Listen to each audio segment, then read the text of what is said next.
Road पर चल रही टू व्हीलर्स में हर सेकंड आपको दिख जाएगी। लेकिन क्या आपको पता है कैसे एक गरीब किसान के बेटे ने साइकिल के पार्ट्स बेचने से लेकर दुनिया की सबसे बड़ी बाइक बनाने वाली कंपनियों में अपनी पहचान बनाई?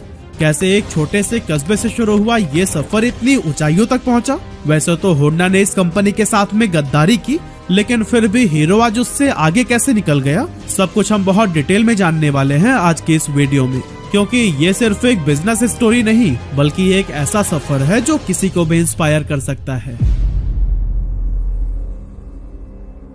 तो दोस्तों, हीरो की कहानी शुरू होती है 1 जुलाई 1923 से, जब पाकिस्तान के छोटे से शहर कमालिया में एक किसान के घर बृजमोहन लाल मुंजाल का जन्म हुआ। फाइनेंशियल कंडीशन कुछ खास अच्छी नहीं थी, इसीलिए बृजमोहन का भी पढ़ाई लिखाई में ज्यादा मन नहीं लगता था। उन्हें किताबों से ज्यादा बिजनेस में दिलचस्पी थी कि कैसे चीजें खरीदी और बेची जाती है, कैसे मुनाफा कमाया जाता है और कैसे एक छोटा काम बड़े मुकाम तक पहुंच सकता है। पिता के लाख समझाने के बावजूद बृजमोहन ने बीच में ही पढ़ाई छोड़ दी और काफी कम उम्र में ही छोटे मोटे बिजनेस शुरू कर दिए। लेकिन इससे पहले कि वो कुछ बड़ा कर पाते, साल 1947 आ गया। अब देश को आजादी तो मिल गई, लेकिन इसके साथ ही आया बंटवारे का दर्द। बृजमोहन लाल मुंजाल का परिवार भी अपना सब कुछ छोड़ छाड़ कर कमालिया से पंजाब के लुधियाना आकर बस गया। लेकिन लुधियाना में जिंदगी आसान नहीं थी, न पैसा था न रोजगार। लेकिन इन मुश्किल हालातों में भी बृजमोहन ने हार नहीं मानी और यहीं पर एक छोटी सी दुकान खोलकर साइकिल के पार्ट्स बेचने लगे। उस टाइम इंडिया में साइकिल पार्ट्स ज्यादातर इम्पोर्टेड होते थे, क्योंकि देश में मैन्युफैक्चरिंग टेक्नोलॉजी मौजूद ही नहीं थी और पूरा सप्लाई चेन ब्रिटिश एजेंसीज के कंट्रोल में था। अब भले ही आजादी के बाद से एजेंसियां इंडियंस के हाथों में आ गई थी, लेकिन उनका काम करने का तरीका सेम अंग्रेजों जैसा ही रहा, क्योंकि ये लोग इंडियन व्यापारियों को अपनी मनमानी शर्तों पर पार्ट सप्लाई करते थे।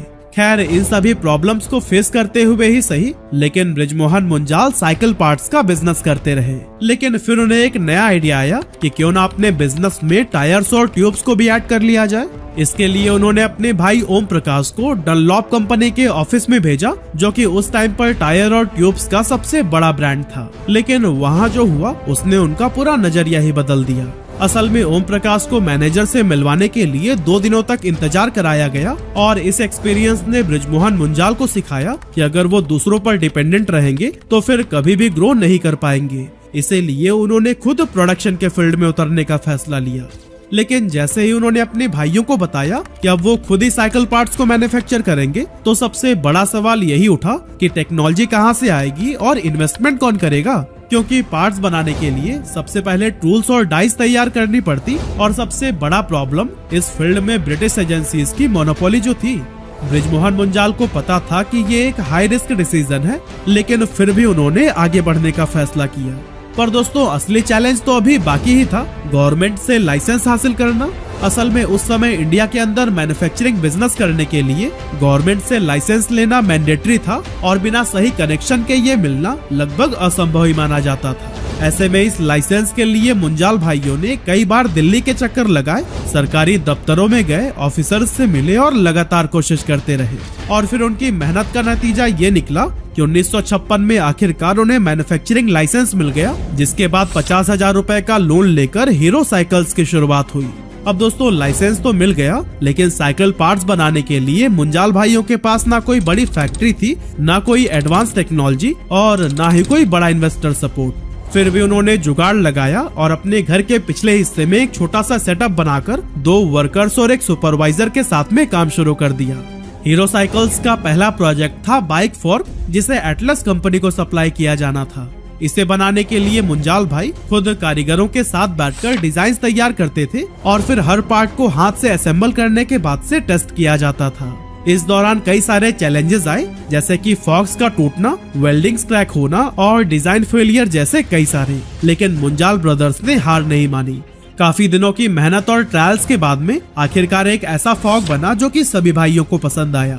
हालांकि जब हीरो के बनाए हुए फॉर्क मार्केट में पहुंचे तो शुरुआत में तो सब कुछ ठीक लग रहा था, लेकिन थोड़ा टाइम बीतने के बाद से एक के बाद एक शिकायतें आनी शुरू हो गई, क्योंकि कुछ फॉर्क की वेल्डिंग्स फिर से क्रैक हो गई और पाइप्स टूटने लगे।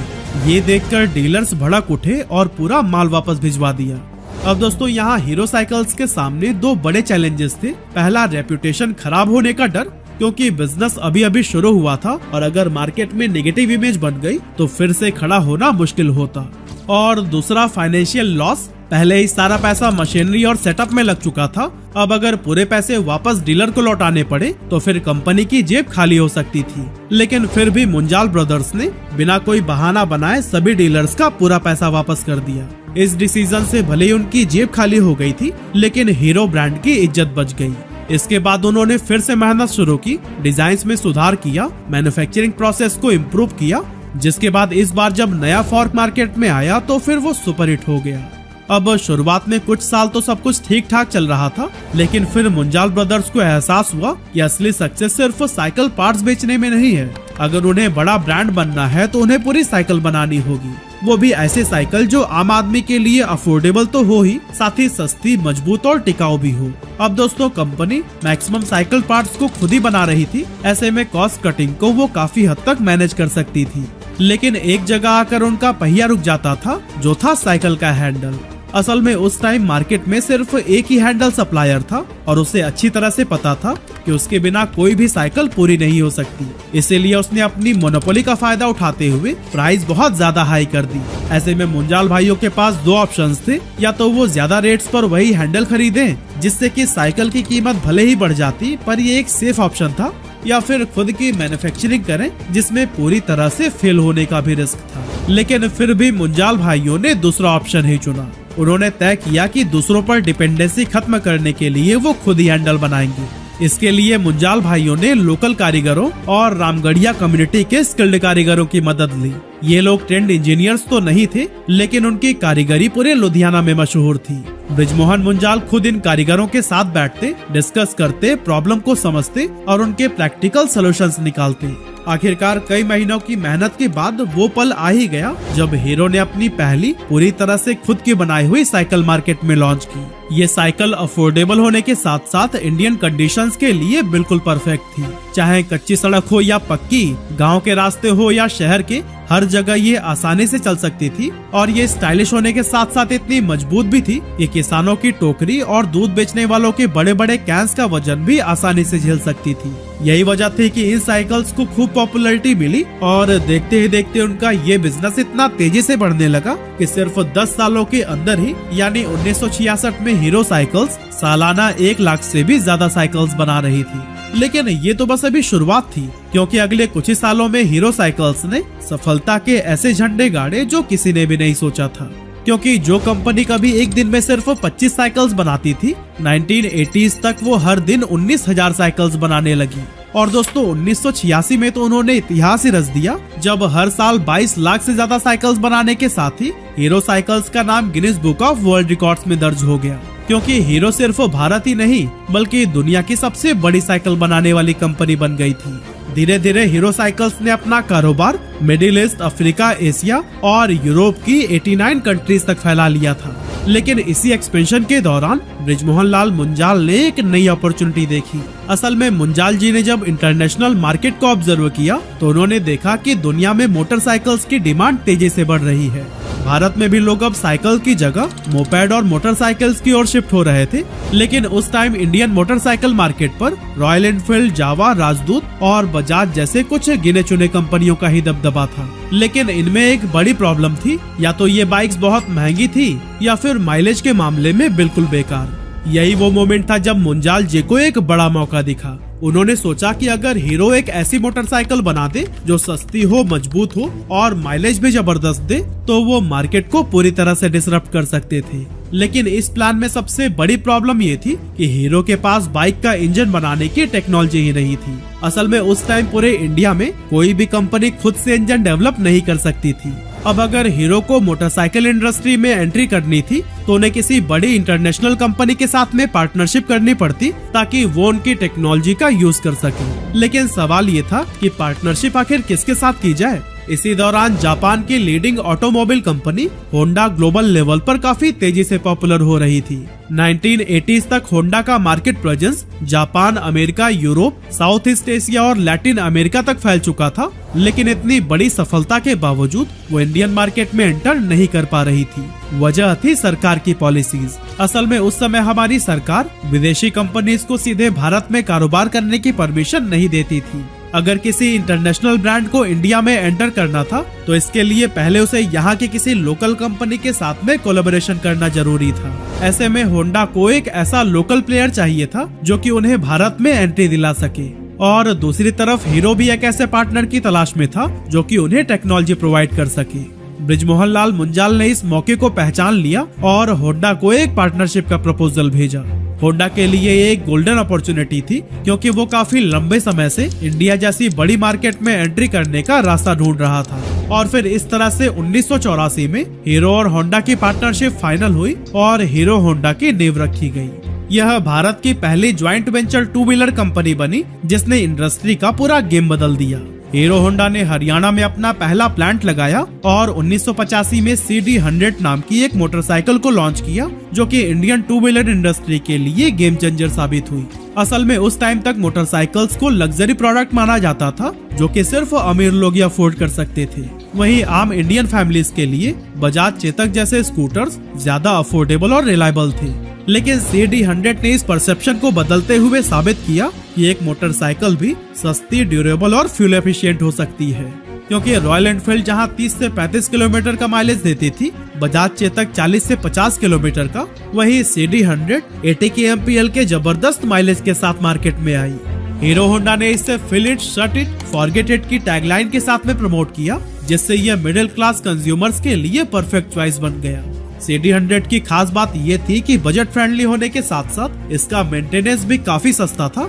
साथ ही इसकी स्ट्रॉन्ग बॉडी खराब रोड्स पर भी बेहतरीन परफॉर्मेंस देती थी।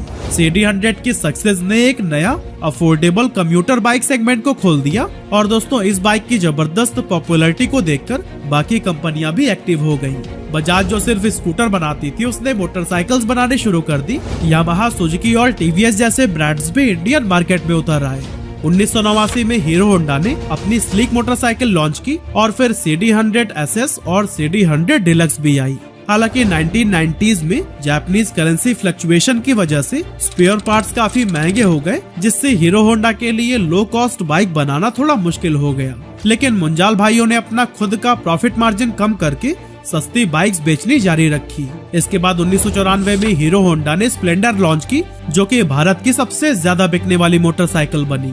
हीरो होंडा की कमाल की बाइक्स और जबरदस्त माइलेज ने इसे इंडियन मार्केट में तो नंबर 1 बना ही दिया, लेकिन 2001 आते आते हीरो होंडा दुनिया की सबसे ज्यादा टू व्हीलर्स बेचने वाली कंपनी बन गई।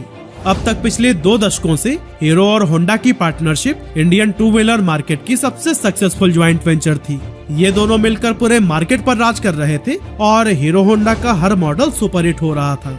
लेकिन बाहर से जितना यह रिलेशन स्मूथ दिख रहा था, अंदर से उतना ही टेंशन भरा था। असल में हीरो सिर्फ इंडिया तक सीमित न रहकर रशिया, अमेरिका और यूरोप जैसी बड़ी मार्केट में भी अपनी बाइक बेचने की प्लानिंग कर रहा था, लेकिन होंडा को ये मंजूर नहीं था, क्योंकि उसको डर था कि अगर हीरो होंडा ग्लोबल मार्केट में घुस गया तो फिर उसकी अपनी सेल्स गिर सकती है। इसीलिए होंडा ने हीरो को सिर्फ नेपाल, भूटान और बांग्लादेश जैसे छोटे मार्केट तक सीमित कर दिया। अब हीरो को ये बात बिल्कुल भी पसंद नहीं आई थी, लेकिन उसे भी पता था कि होंडा की टेक्नोलॉजी के बिना वो कुछ भी नहीं कर सकता। लेकिन फिर आया 1991, जब भारत में LPG यानी कि लिबरलाइजेशन, प्राइवेटाइजेशन और ग्लोबलाइजेशन पॉलिसीज लागू हुई। विदेशी कंपनियों के लिए इंडियन मार्केट में एंट्री लेना आसान हो गया। अब किसी भी इंटरनेशनल ब्रांड को इंडिया में बिजनेस करने के लिए लोकल कंपनी के साथ में पार्टनरशिप करने की जरूरत नहीं थी। इस मौके का फायदा उठाकर कई विदेशी कंपनियां इंडिया में आई और होंडा ने भी इस अपॉर्चुनिटी को भुनाने का फैसला कर लिया, जिसके बाद उन्होंने Honda motorcycle and scooter India नाम से अपनी खुद की कंपनी लॉन्च कर दी। हालांकि कोलैबोरेशन के टाइम पर दोनों कंपनीज ने NOC साइन किया था कि वो एक दूसरे के कंपटीशन में बाइक लॉन्च नहीं करेंगे, लेकिन होंडा ने इस एग्रीमेंट के खिलाफ जाकर उसी सेगमेंट में ही बाइक लॉन्च करनी शुरू कर दी जिसमें पहले से ही हीरो होंडा मौजूद था। ऐसे में इस मार्केट पर होंडा का फुल कंट्रोल हो गया और इस पूरे सिनारियो में जो सबसे ज्यादा पीछे छूट गया था वो था हीरो। अब हीरो को समझ आ गया था कि अगर उसे मार्केट में बने रहना है तो अपनी खुद की R&D डेवलप करनी होगी और मेड इन इंडिया इंजन बनाना होगा। उसने इस काम के लिए इंटरनेशनल ऑटोमोटिव एक्सपर्ट्स को हायर किया और हीरो होंडा से जितना भी प्रॉफिट आता था उसको वो इंजन टेक्नोलॉजी के डेवलपमेंट में लगाने लगा। लेकिन जब होंडा को इस बात की खबर लगी तो फिर वो इससे काफी नाखुश दिखाई दिया, जिससे कि हीरो और होंडा के रिश्ते पहले से भी ज्यादा खराब हो गए। यही वजह थी कि कई सालों तक चले इस कॉन्फ्लिक्ट के बाद से 2011 में 26 साल पुरानी पार्टनरशिप को ऑफिशियली खत्म कर दिया गया। इस ब्रेकअप का एक और अहम रीजन ये भी था कि हीरो होंडा को 2479 करोड़ रुपए लाइसेंस और एक्सपोर्ट फी के रूप में दे रहा था, जो कि हीरो कंपनी की 2010-11 के रेवेन्यू का 14% था। ऐसे में होंडा तो कई तरह से प्रॉफिट कमा ले रहा था, लेकिन हीरो के हाथ में बहुत कम प्रॉफिट मार्जिन आता था। उस समय हीरो होंडा में इन दोनों ही कंपनीज के 26% शेयर थे, लेकिन होंडा ने अपने 26% शेयर को बेचने का फैसला किया, जिसे बृजमोहन मुंजाल ने $1 बिलियन में खरीद लिया और इस तरह से hero Honda officially hero MotoCorp बन गया। हीरो मोटोकॉर्प के बनने के बाद से कंपनी ने अपनी खुद की टेक्नोलॉजी डेवलप करने पर फोकस किया। जयपुर में एक एडवांस R&D सेंटर बनाया गया। ग्लोबल ऑटोमोटिव एक्सपर्ट्स की एक स्ट्रॉन्ग टीम हायर की गई, जिससे कि हीरो अपने खुद के इंजन बनाने लगा। 14 जुलाई 2016 को हीरो ने पहली बार अपनी खुद की टेक्नोलॉजी पर बनी बाइक स्प्लेंडर आई स्मार्ट लॉन्च की, जिसमें चेसिस से लेकर इंजन तक हर पार्ट हीरो ने खुद बनाया था। और दोस्तों, ये कंपनी के लिए एक बहुत बड़ा माइलस्टोन था, क्योंकि इसके बाद हीरो ने सिर्फ इंडियन मार्केट तक सीमित रहने की बजाय इंटरनेशनल एक्सपेंशन करना शुरू कर दिया और लैटिन अमेरिका, अफ्रीका और वेस्ट एशिया में भी अपनी बाइक एक्सपोर्ट करने लगा। और तो और 2016 में ही हीरो ने ईवी मार्केट में भी एंटर करने की प्लानिंग शुरू कर दी थी। हालांकि उस समय इलेक्ट्रिक व्हीकल्स का हाइप उतना ज्यादा नहीं था, लेकिन हीरो को समझ आ गया था कि भविष्य इलेक्ट्रिक का ही है।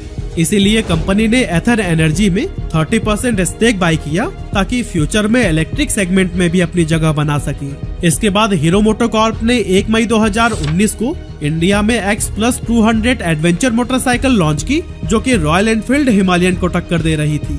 ये बाइक उन लोगों के लिए थी जो पक्की सड़क से ज्यादा ऑफ रोड पर बाइक चलाने का शौक रखते थे। ये बाइक कंपनी के लिए एक बड़ी सक्सेस साबित हुई, क्योंकि शहर से लेकर गांव तक हर जगह इसकी खूब डिमांड रही। साथ ही हीरो ने X+200T टूरिंग मोटरसाइकिल भी लॉन्च की, जो कि लॉन्ग ट्रिप्स के लिए डिजाइन की गई थी। इसके अलावा कंपनी ने मेस्ट्रो स्कूटर को भी इंट्रोड्यूस किया, जो कि होंडा एक्टिवा को भारी टक्कर देता है। 2021 में हीरो ने अपना ईवी ब्रांड विडा को इंट्रोड्यूस किया और अनाउंस किया कि कंपनी इलेक्ट्रिक स्कूटर और बाइक सेगमेंट में बड़ा इन्वेस्टमेंट करेगी। उसी साल हीरो ने ताइवान की कंपनी गोगोरो के साथ में पार्टनरशिप की, जिससे बैटरी स्वैपिंग टेक्नोलॉजी पर काम किया जा सके। और इसी के साथ 2022 में हीरो ने अपना पहला इलेक्ट्रिक स्कूटर विडा V1 लॉन्च किया, जो कि ओला इलेक्ट्रिक, एथर और बजाज चेतक इलेक्ट्रिक जैसे कॉम्पिटिटर्स को सीधा चैलेंज देता है। विडा के थ्रू हीरो ने साबित कर दिया कि वो सिर्फ पेट्रोल बाइक तक सीमित नहीं है, बल्कि ईवी सेगमेंट में भी लीडरशिप लेने के लिए तैयार है। अब अगर बात करें 2024 की, तो होंडा ने जहां 58 लाख टू व्हीलर्स बेचे थे, वहीं हीरो ने 59 लाख यूनिट्स बेचकर अपने राइवल से लगभग 1 लाख व्हीकल्स आगे रही। आज हीरो मोटोकॉर्प दुनिया की लार्जेस्ट मोटरसाइकिल और स्कूटर्स मैन्युफैक्चरर है, जो कि 48 देशों में अपनी प्रेजेंस एस्टेब्लिश कर चुकी है। हीरो के पास इंडिया में अराउंड 30% मार्केट शेयर है, जबकि होंडा 23.4% शेयर होल्ड करता है। अब दोस्तों, लास्ट में बस मुझे यही कहना है कि होंडा ने सोचा था कि हीरो उसके बिना कहीं नहीं टिक पाएगा, लेकिन हीरो तो असली हीरो निकला। वैसे आपके पास कौन सी बाइक है, हमें कमेंट करके जरूर बताइएगा।